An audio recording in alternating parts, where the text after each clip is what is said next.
Hi, I'm Yvonne Mbanefo. This is another one of my daily dose of Igbo words and phrases. Today's Igbo word is Bolombolo. Bolombolo means balloon. Learn how to pronounce it by saying it after me. Bolombolo. Bolombolo. Bolombolo.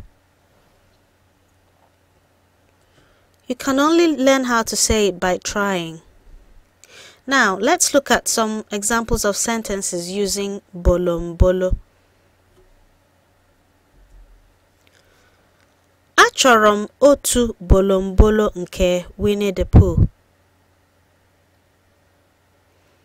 Achọrọ m otu bolombolo nke Winnie the Pooh.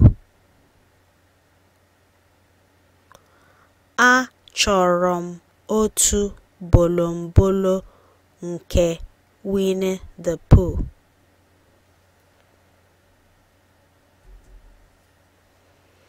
Bolombolo a na-acha mmemme.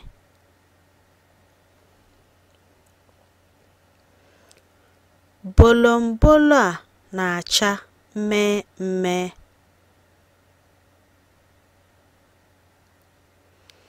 Bolombolo a na-acha mmemme.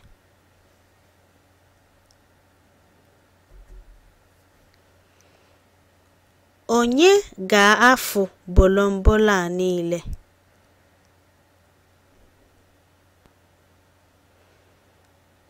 Onye ga-afụ bolombolo a niile?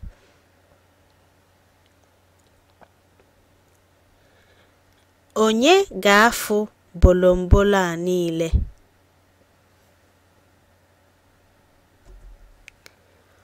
Bolombolo. I'm Yvonne Mbanefo, and that was one of my daily dose of Igbo words and phrases.